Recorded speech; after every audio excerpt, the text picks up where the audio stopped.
बारिश की वो रात मैं कभी नहीं भूल सकती क्योंकि उस दिन मेरे साथ कुछ हादसा हुआ था। रात में तो बहुत तेज बारिश हो रही थी। मौसम में तो ठंडक आ गई थी, लेकिन फिर भी मैं बारिश के रुकने का प्रे कर रही थी क्योंकि अगली सुबह 4 बजे मुझे मथुरा के लिए बस पकड़ना था। भगवान ने मेरी सुन ली। रात के 3 बजे के लगभग बारिश रुक गई और पूरे शहर में पानी पानी हो गया था क्योंकि बारिश ही बहुत तेज हुई थी।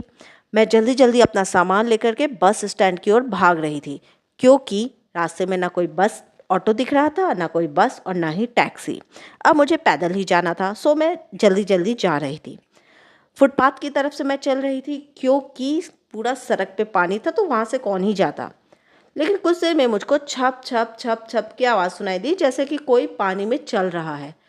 मैंने मन में सोचा, ये कौन बेवकूफ़ है जो पानी में चल रहा है तो भाई फुटपाथ पे चलो। लेकिन मैंने फिर इग्नोर किया। कुछ देर में मुझको लगा कि वो छप छप की आवाज़ एकदम मेरे पास आ गई क्योंकि वो ज़ोर ज़ोर से सुनाई दे रही थी।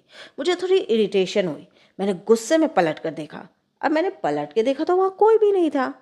तो पहली बार को मुझे लगा कि हो सकता है मेंढक या कोई जानवर हो, तो मैंने ध्यान नहीं दिया। मैं फिर चलने लगी और फिर वो छप छप की आवाज़ आने लगी। मैं जैसे जैसे कदम बढ़ाती, वो छप छप छप छप की आवाज़ लगता कि मेरे पास ही आ रही है। मैंने फिर पलट के देखा, फिर कोई नहीं था और ना ही वो आवाज़ थी। अब मुझे थोड़ा डर लगने लगा। मुझे लग रहा ये क्या हो रहा है, ऐसा तो कभी पहले हुआ नहीं था मेरे साथ। तो मैं डर के मारे तेज़ तेज़ चलने लगी, तेज़ तेज़ मैं बस स्टैंड की तरफ भागने लगी। लेकिन अचानक मुझको ऐसा लगा कि मेरे कंधे भारी हो रहे हैं। मतलब ऐसा फील हो रहा था कि मेरे ऊपर कोई कंधे पर बैठ रहा है।